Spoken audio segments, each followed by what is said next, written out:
Olá! Hoje resolvi preparar essa aula em um outro formato para aproveitar aqui o momento e apresentar para vocês alguns materiais, né, que está correlacionado aí com a aula de hoje, tá? Então, a aula de hoje iremos focar aqui em parada cardiorrespiratória, né? Então, o que é parada cardiorrespiratória? É uma situação onde o coração para de bater, né? Então, por algum motivo, esse coração parou de bater, né? E o músculo cardíaco, o miocárdio, não recebe sangue e, consequentemente, não receberá os oxigênios, os nutrientes necessários, né? Que necessita aí para a sua sobrevida, ok? Então, parada cardiorrespiratória. Parada cardíaca, né? Então, isso que eu acabei de falar para vocês é a cardíaca. Quando a parada cardíaca é acompanhada com também a parada do sistema respiratório, onde denomina-se essa situação, parada cardiorrespiratória, tá? De fato, isso vai acontecer. Por mais que tenha sido um problema pontual no coração, logo após o cessamento, né, a parada do coração, o sistema respiratório vai estar parando logo na sequência.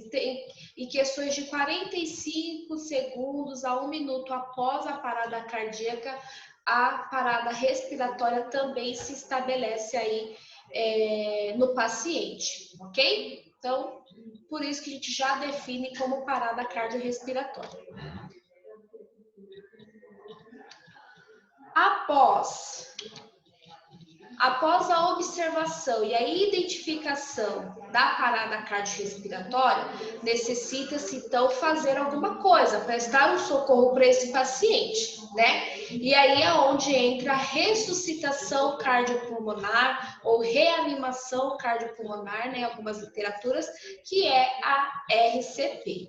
Tá? Então, o objetivo da RCP é realizar as contrações torácicas, né? As ventilações respiratórias, né?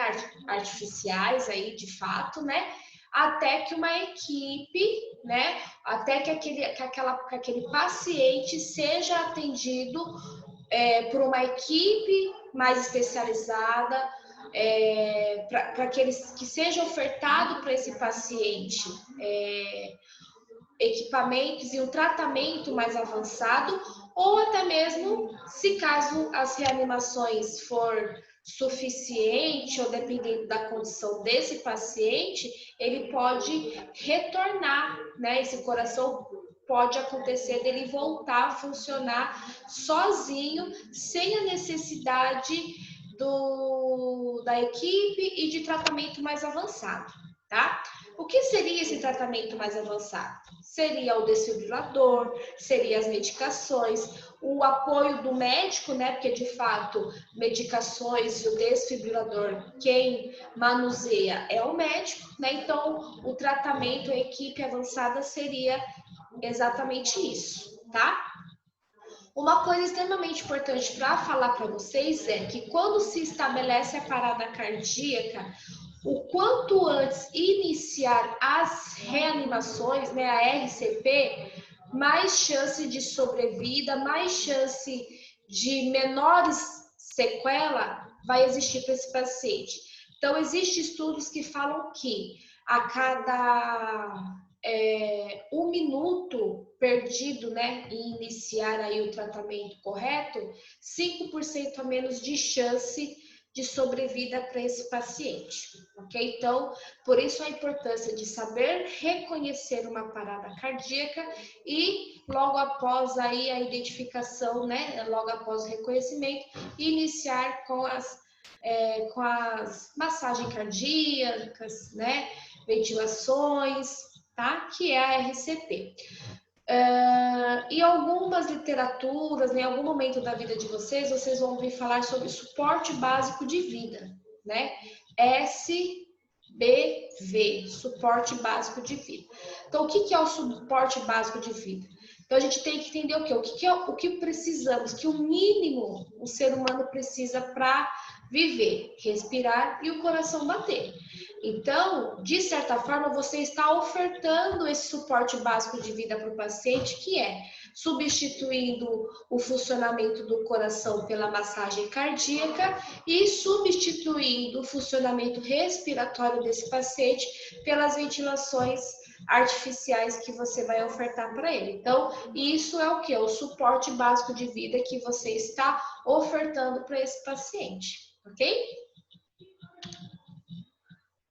Aqui nós estamos observando uma sequência, né, do ideal, né? Então aqui número 1, rápido reconhecimento da situação de emergência e a ativação da equipe e do sistema de emergência, né? Então, o acionamento dessa equipe. Logo após, RCP imediato, as reanimações imediatamente. 3, quando chega esse suporte mais avançado, a desfibrilação, né? Suporte avançado imediato número 4, aí onde vai entrar as medicações, etc. Caso o paciente, né, que é o que a gente tem de objetivo, é o quê? Que esse coração retorne a funcionar. E é onde esse paciente vai entrar com tratamento de suporte após parada cardíaca, que são medicações, o paciente vai ser monitorizado e principalmente tem que saber o quê? Identificar a causa dessa parada cardíaca, ok? A questão da desfibrilação, pessoal, temos o desfibrilador manual, né? Que é o que tem em alguns lugares, né, onde tem maior fluxo de pessoas, né? O ideal é que tivesse em todos os lugares, que tivesse grandes fluxos de pessoas. Até brinco com os alunos que deveria ser igual tinha antigamente, que a gente não vê muito mais, né? Mas não tinha os telefones públicos, os orelhões e tal, devia ter ali uma caixinha com o desfibrilador manual, que é o DEA, né? Que é um desfibrilador autoexplicativo, né? Então não precisa de nenhum curso, coisas do tipo, né? Então é só fazer o que o próprio equipamento pede, né? Porque ele, como eu falei, ele é autoaplicativo. Deixa eu pegar aqui para vocês uma imagem do DEA. Deixa eu ver se eu consigo aqui colocar para vocês. Mas ele é super eficiente, né? Então, nesse caso, no manuseio do DEA, não há necessidade de um médico, né? Então, o socorrista mesmo consegue utilizar o DEA, né? Por ele ser autoexplicativo. Então, ele vai estar... ele, né? Fala aonde colocar... as pás, né, que são aquelas fitas, eu já coloquei aqui para vocês.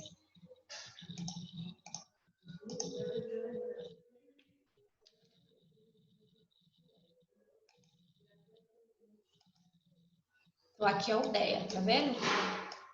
Então, essa aqui são as pás. Então, aqui uma tá do lado, né, uma viradinha para cima, porque são duas. Então, ele mesmo tem o desenho aonde vai ser colada essas pás.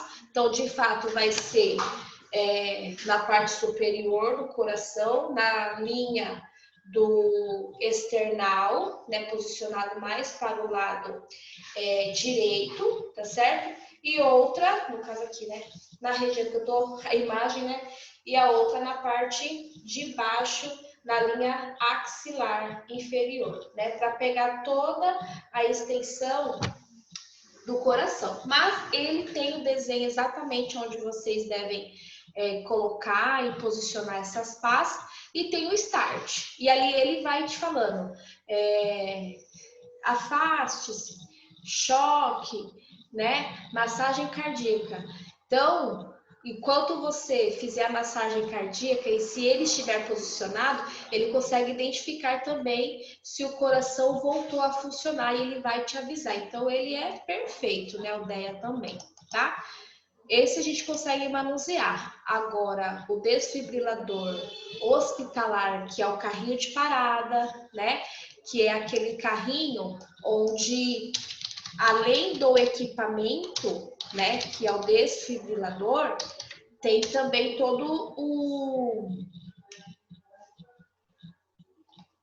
toda a parte onde vai ficar, aqui, ó, vou levantar, que vai ficar, esse aqui é o carrinho de parada, tá? Então, aqui tem as gavetas, né, tá vendo? Então, veja só, esse equipamento cinzinho aqui é o desfibrilador, é aquele que a gente vê em filme, onde tem as pás, coloca. E esse aqui dá para controlar a quantidade de descarga elétrica, que não é contada como joules, né? Não como volts, igual é a energia elétrica normal, tá? Então, o médico ele consegue manusear e conforme o que estiver apresentando, se é assistolia, se é fibrilação ventricular, conforme a identificação que o médico observa no monitor cardíaco, ele também vai se direcionando em quantidades de joules que esse paciente deve ir recebendo gradativamente aí no processo da reanimação. E também nessas gavetas contém aí as medicações de uso, né, para parada cardíaca, então adrenalina, amiodarona, bicarbonato, lidocaína, tudo que pode ser necessário no uso aí, né, durante a parada, né, que é o suporte avançado, ok?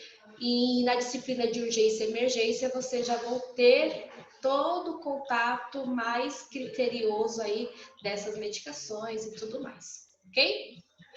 Então, vamos lá. Os seguintes elementos deverão ser observados para determinar se é realmente uma parada cardiorrespiratória. Então, a primeira coisa é o quê? Identificar a ausência do pulso arterial, né? Então, qual que é o lugar mais fácil para você fazer essa identificação? Que é na carótida.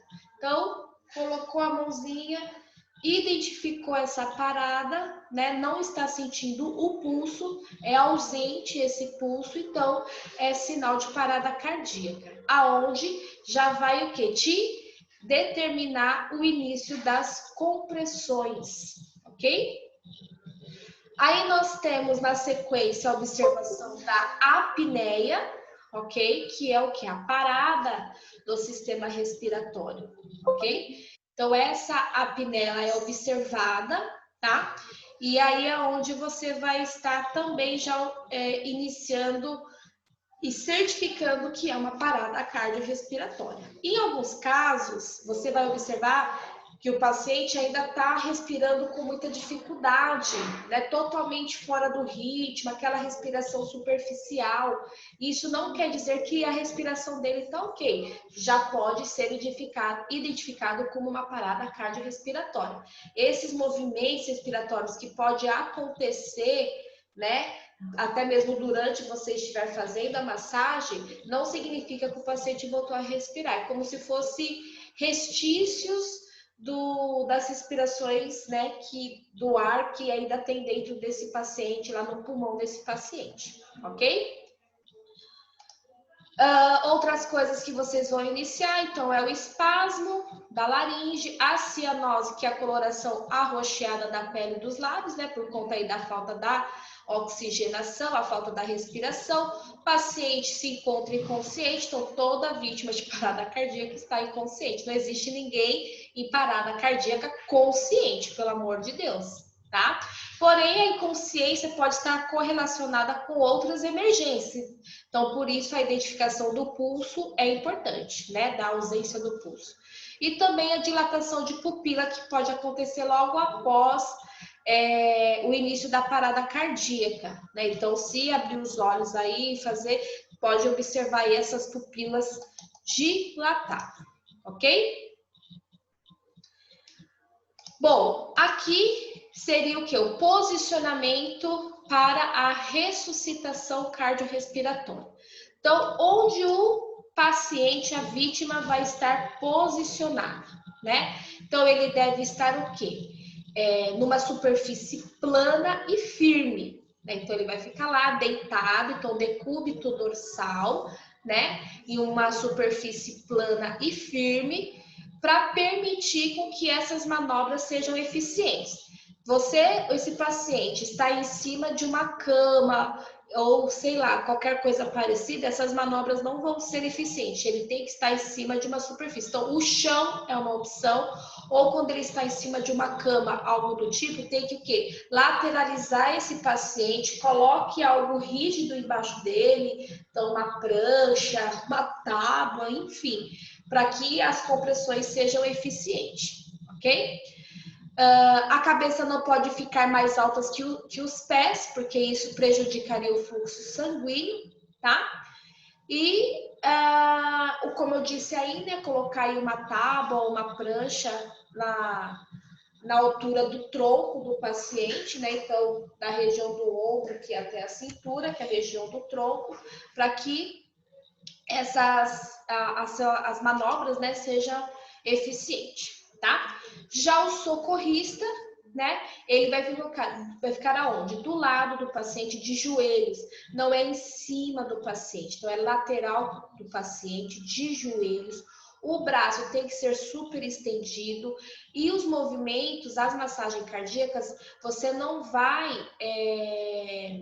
colocar a sua força nos braços. Não é o braço que vai fazer os movimentos da massagem, em si, o seu próprio peso. Então, você controla, né, as massagens através do controle do seu peso. Então, aqui, os ombros, né, não é assim, o ombro para os lados. Então, o ombro, ele fica, né, desculpa, o ombro não, o cotovelo. O cotovelo fica, né, direcionado para baixo, as mãozinhas aqui, ó, para frente, entrelaçando os dedos, né? E dessa forma, você posicionando os dedos para frente, vai te dar mais segurança, né? Se você posiciona assim de lado, né? Na hora que você está empurrando o paciente, colocando o seu próprio peso, né, para fazer a massagem, seus ombros, seus cotovelos podem flexionar, né?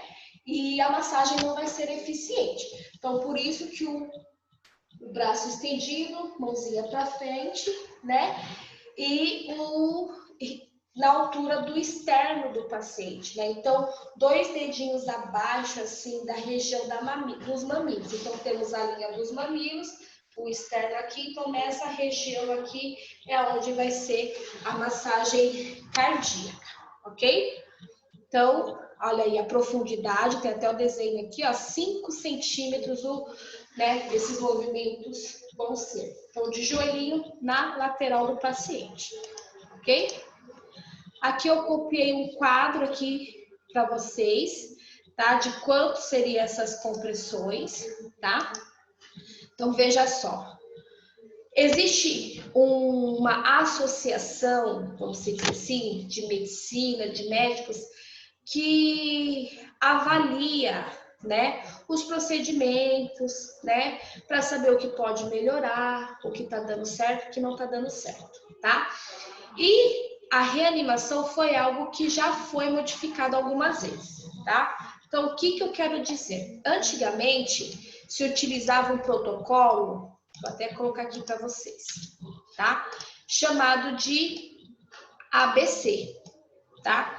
Esse era o protocolo que era conhecido, né? ABC, certo? Ah, mas o que seria esse ABC? A letra A estava relacionado à via aérea. A letra B estava relacionado com boa ventilação, certo? E a letra C com as compressões. Então, essa era a sequência, né, para você identificar uma parada cardíaca, tá? Então, você observava as vias aéreas, né, para ver se estava respirando ou não, tá? Boa ventilação para saber se tinha algo obstruindo essas vias aéreas, né? Então, você observava as vias aéreas, né? Não está respirando. Abrir a boca, tem algo que está obstruindo, né? Alguma secreção ou algum objeto, e após você iniciava as compressões. Essa era a sequência, tá? Porém, identificou que essa sequência, o que acontecia? Ela atrasava o atendimento para o paciente. Então, do que ajudar, vamos dizer assim, que estava piorando e isso pode ser melhorado. Então, essa sequência mudou para a seguinte ordem: C, A, B. Então, de ABC mudou para CAB. Então, ao identificar o paciente, você vai fazer praticamente duas coisas ao mesmo tempo. Verificou o pulso, colocou o rosto próximo do rosto do paciente, você já está identificando se tem pulso e está identificando se está sentindo, né, a respiração. Ao mesmo momento, qual que vai ser o seu olho? No tórax do paciente, né? Então, eu tô aqui, né? Coloquei lá, vamos mais imaginar, né? Vou pegar aqui o meu bebê aqui. Então, vamos imaginar. Então, eu tô com o bebê aqui. Coloquei na carótida, coloquei aqui próximo e já olhei para a região do tórax dele para ver se está tendo movimentos respiratórios. Então, praticamente, eu faço uma identificação num único momento, entendeu? Após isso, aí sim, inicio as compressões.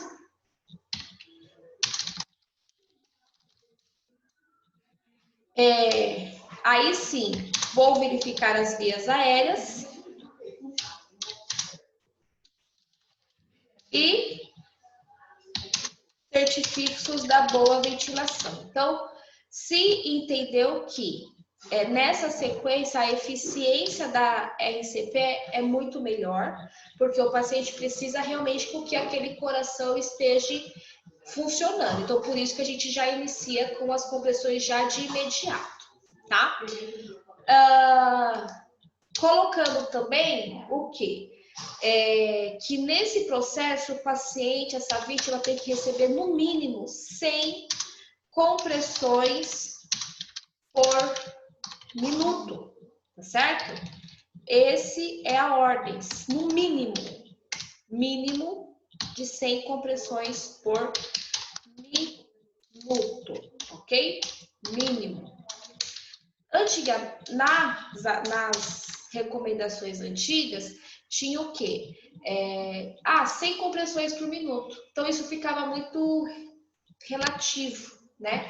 Então, por isso que se colocou, no mínimo, 100 compressões por minuto. Então, por isso o início é imediato, né? Se a pessoa estiver sozinha e eu não tenho os equipamentos como o ventilador manual, que é o AMBU, né? Não tenho aquela máscara facial que eu consigo encaixar no paciente, as compressões contínuas vai ser a minha opção. Agora, se eu estou sozinha, porém eu tenho esses equipamentos, eu vou fazer o quê? 30 compressões. 30 compressões. E 2 ventilações, né? Então, essa será. Se for boca a boca, né? Só respirar, tampar o nariz do paciente e fazer o assopro, né?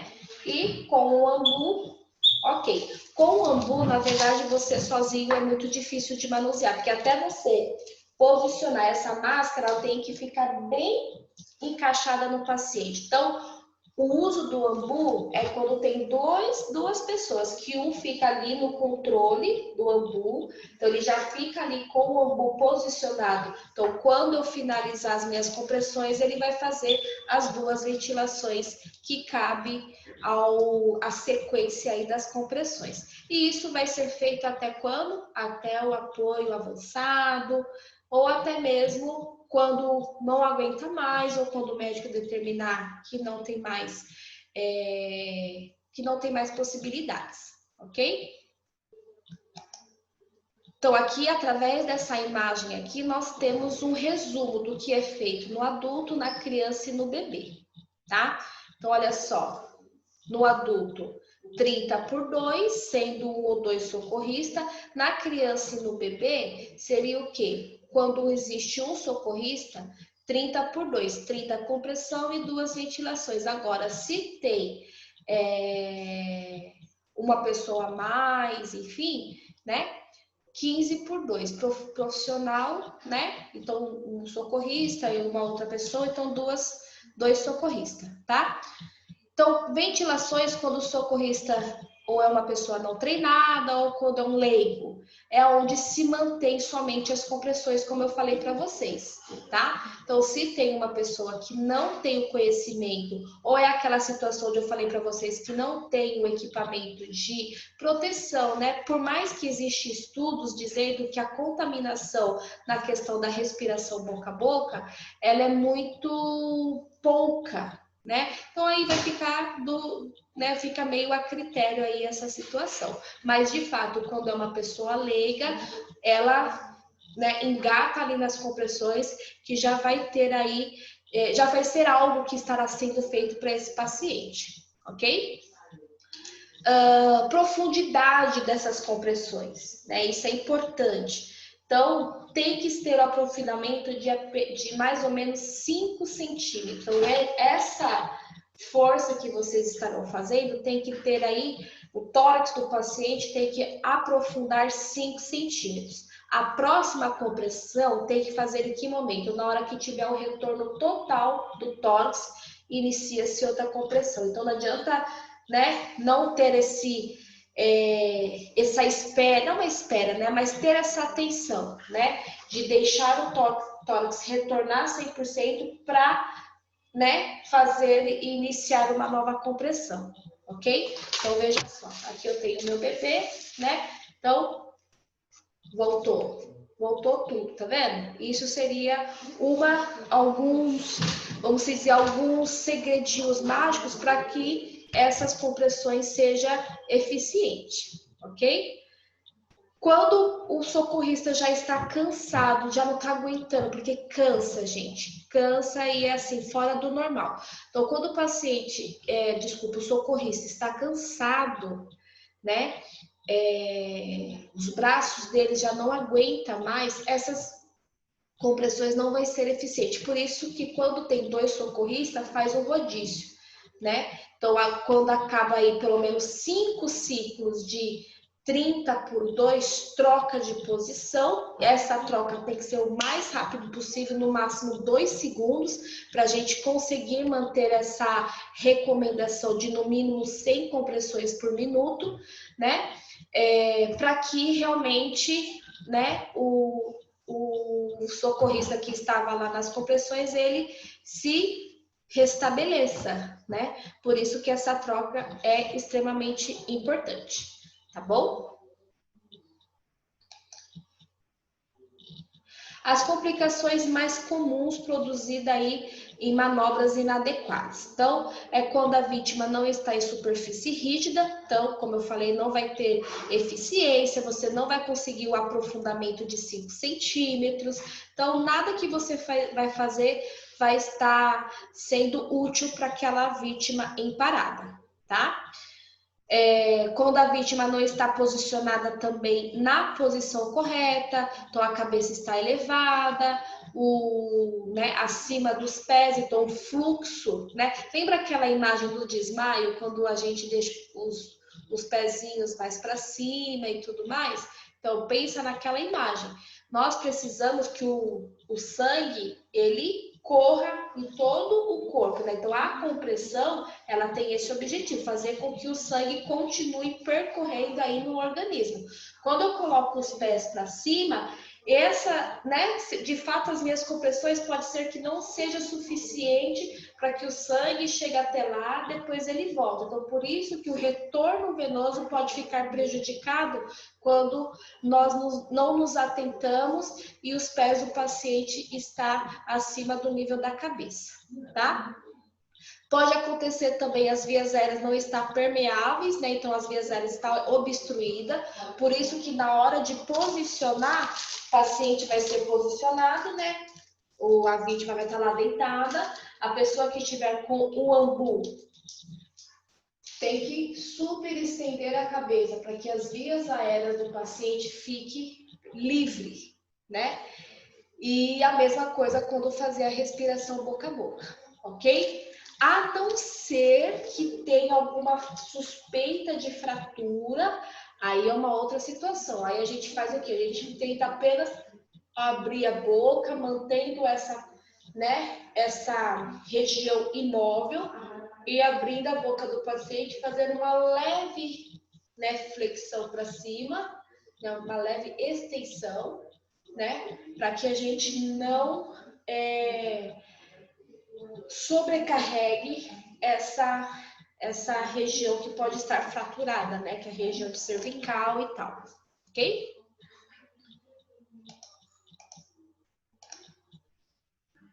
Ou continuando aí nas complicações, a boca ou máscara não está apropriadamente selada, então eu até peguei uma bolsa aqui que seria do ambu, né? Então às vezes é maior, né? Ah, imagine essa numa criança, não vai resolver.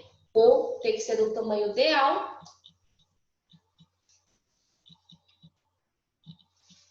Tá vendo? Tá bem encaixadinha, tá?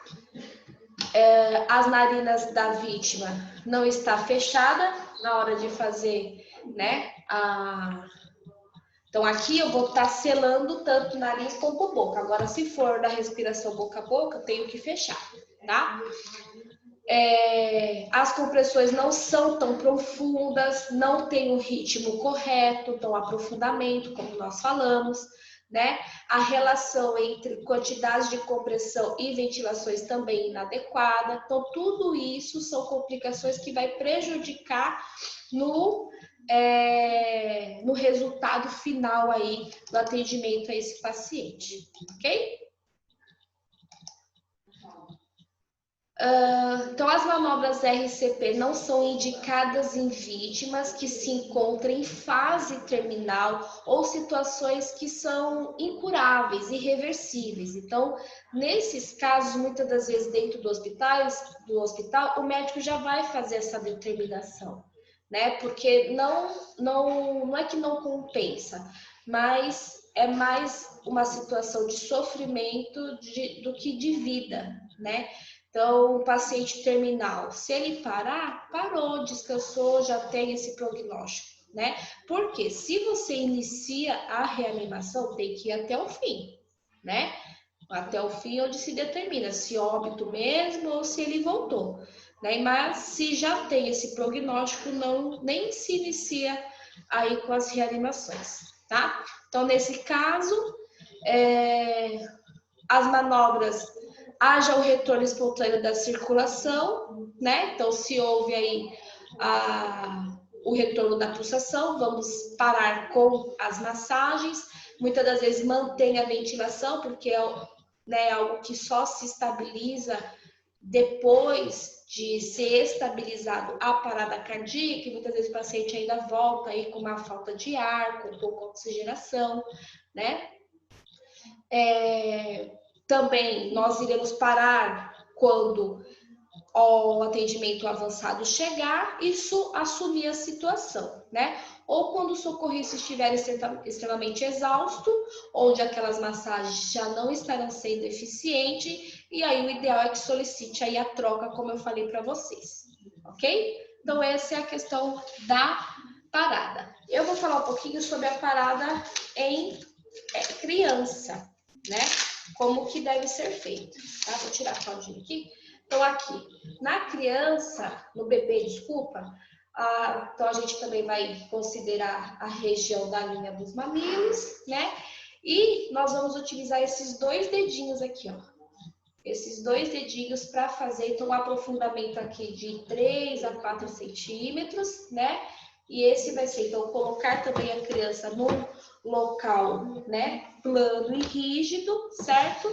E no caso da ausência disso daqui, né, que caiba na criança, vamos fazer a ventilação boca a boca com sopros leves, né? Então, coloca o narizinho, estende a cabecinha e leve a um ponto só de observar o levantamento aqui da região torácica. Que se a gente for igual faz no adulto, eu vou hiperinflar esse paciente, esse bebezinho. E eu posso até desenvolver lesões nas estruturas respiratórias, né? Uma hiperventilação, tá? Então, é leve, observando os movimentos torácicos, pronto. Como se os mesmos movimentos observados quando a criança está respirando normalmente. Então, vai acompanhar essa quantidade, ok? Então, isso tem que ser muita atenção. Outra coisa também de suporte avançado que eu trouxe para mostrar para vocês é a intubação, né? Então, tanto a respiração boca a boca, como o ventilador manual, o respirador manual, que é o AMBU, no suporte avançado, pode ser que o médico, né? Pode ser não, na maioria das vezes ele vai o quê? Vai intubar esse paciente, que é onde ele vai colocar uma cânula na região da traqueia do paciente e vai conectar, né, esse paciente, muitas das vezes no próprio ventilador. Isso aqui sai, né, e aí conecta na cânula, né, que é essa daqui que eu vou mostrar para vocês, mas na aula prática a gente vai falar também, vou mostrar. Então aqui, ó, isso aqui é uma cânula endotraqueal. Então, fica nessa posição aqui, ó. Então, isso aqui fica para fora e isso aqui vai até lá, a região de traqueia, então o ar vai estar entrando direto no pulmão. Então, durante ali a situação de emergência, pode ser que o médico peça para parar por 2 minutinhos para ele posicionar essa cânula, né? E aí ele vai fazer o quê? Nós vamos tirar essa parte, né, da máscara facial e conectar, que tem um conectorzinho aqui, que vai estar conectando aqui. E aí você vai estar continuando as suas ventilações. Outra coisa que conecta aqui é o próprio ventilador mecânico, que é aquela máquina que faz o papel do pulmão, né? Então, muitas das vezes acontece o quê? Quando se estabiliza, o paciente voltou, né? O coração voltou a funcionar e tal, aquele período pós-parada, pode ser que esse paciente fique entubado respirando por aparelho, que é aquele ventilador mecânico. Outra coisa que vocês não conhecem é esse aparelho aqui, ó, chama-se laparoscópio, né? Que é para fazer, abre, né? Para fazer, então ele posiciona, o médico se posiciona aqui na região de trás, então vamos imaginar aqui que o bebê se posiciona aqui atrás do paciente, aí ele abre, né? Abre, posiciona aqui na região da língua, glote do paciente e faz um movimento e ele consegue visualizar toda a traqueia e posicionar exatamente a cânula, né? Então, esse é o procedimento de intubação, ok? Muito bem. Na criança, pode variar, né? As compressões, ela é 15/2, tá? Na criança. Aqui nessa tabelinha tem aqui, ó, quando o socorrista 30/2, né? Agora, quando é um profissional que tem todo esse manejo de fazer a ventilação e tudo mais, 15/2, ok?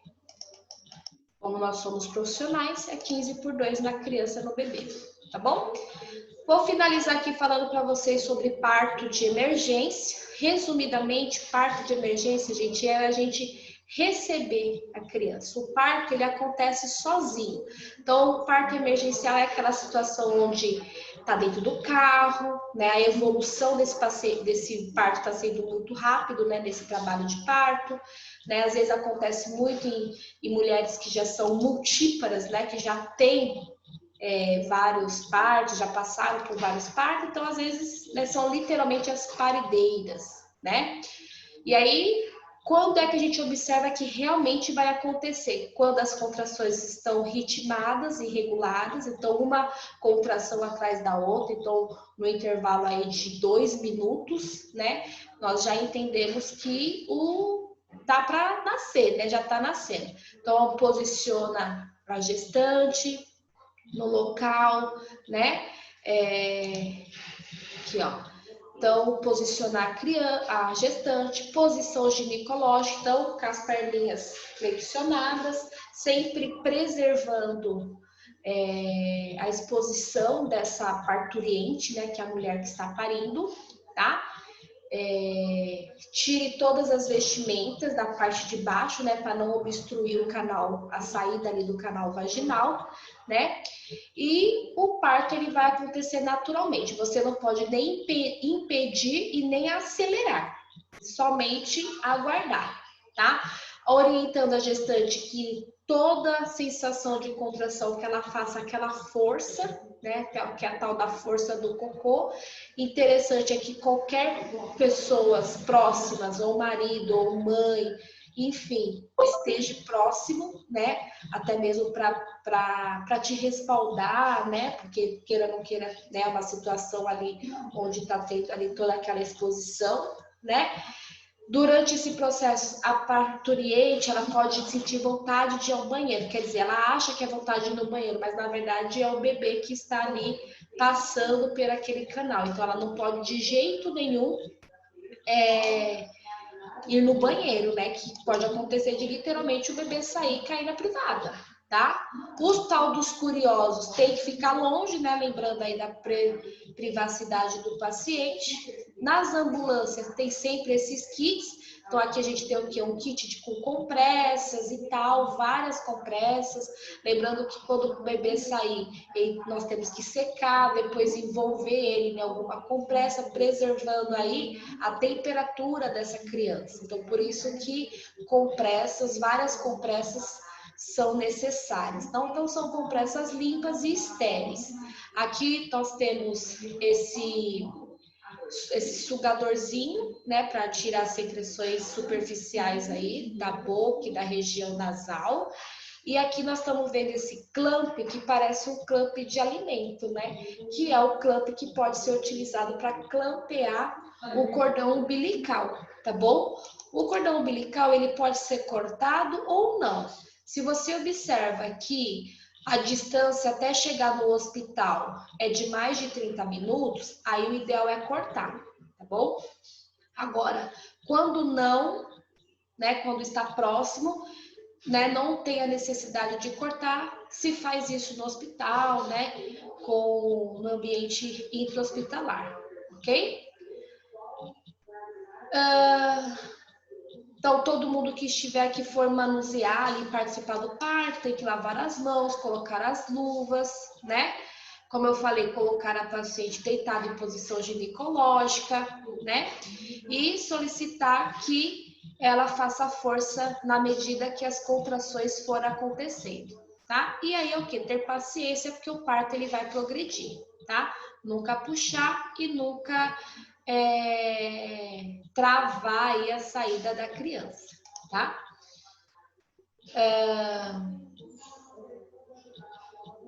Quando a cabeça sair totalmente, né? Então aqui, ó, à medida que a cabeça for saindo, deve apenas ampará-la com as mãos sem nenhum movimento, tá? Somente de sustentação. Depois que essa cabeça sai totalmente, é onde faz um leve movimento, lateralizando, um leve giro, né? Para que a parte dos ombros, né, da cintura escapular saia com mais facilidade. Então, tá aqui, então, né, tá saindo nessa posição. Quando a cabecinha saiu, gira lateralizado para ficar mais fácil a saída do bebezinho. E aí, só esperar ele sair, não precisa puxar, é somente girar, não precisa puxar, ok? Quando a criança sai, pegar aquelas compressas, tirar o excesso de muco que tem principalmente na região do rosto da criança, na região do nariz, para que facilite a sua respiração. Caso faça isso, utilizou aquele sugadorzinho superficial e a criança ainda não chorou, pode, com muito cuidado para a criança não escorregar, e aí é onde dá as batidinhas para que a criança, se tiver algo obstruindo, aquele líquido, né, que é o líquido amniótico, né, que estava lá na bolsa, se tiver obstruindo, ele vai estar saindo também, tá? Aí ele vai conseguir respirar com mais facilidade. Tudo isso lembrando que tem que estar a caminho do hospital, ok? Caso ainda assim o bebê não respire, aí se inicia a reanimação no recém-nascido, porque alguma coisa está acontecendo, tá bom? Aqui a questão do corte, né, do cordão umbilical, que é uma grande curiosidade, como eu falei, o transporte, né, se for até o hospital 30 minutos, não precisa cortar. No caso, se precisar cortar, então, o primeiro, vamos fazer dois clamps, né? O primeiro, aproximadamente 10 centímetros das crianças, então, barriguinha da criança, 10 centímetros, eu coloco ali, ou faço uma amarração, pego algum cordão, né? Alguma coisa do tipo, e faço o fio, né? Faço a primeira amarração, tá? A segunda amarração vai ser 5 centímetros de distância após a primeira amarração. E aí, no meio, eu faço o corte, ok? O ideal é que seja com uma tesoura ou uma lâmina de bisturi esterilizado, ok? Depois a paciente, né, a parturiente, passa pelo segundo parto, que é o parto a saída da placenta, a gente chama de segundo parto, que vai sair sozinha também. Se isso acontecer ainda ali naquele local, né, nós temos que pegar um saco, guardar essa placenta e levar para o hospital para o médico avaliar se realmente a placenta saiu na íntegra, né? Porque se houver vestígios de placenta ainda dentro do útero, o útero não vai involuir, ele não vai voltar para a sua posição correta, a posição que ele sempre esteve, porque ele vai entender, o organismo entende que ainda tem ali está tendo ainda uma gestação, e é onde tem os casos de hemorragias e tudo mais. Então, por isso que o paciente, a parturiente, mesmo tendo aí o parto, né, extra-hospitalar, tem que ser encaminhada ao hospital para fazer todas essas avaliações, ok? Bom, então finalizamos por aí. Espero que tenham entendido e até a aula prática.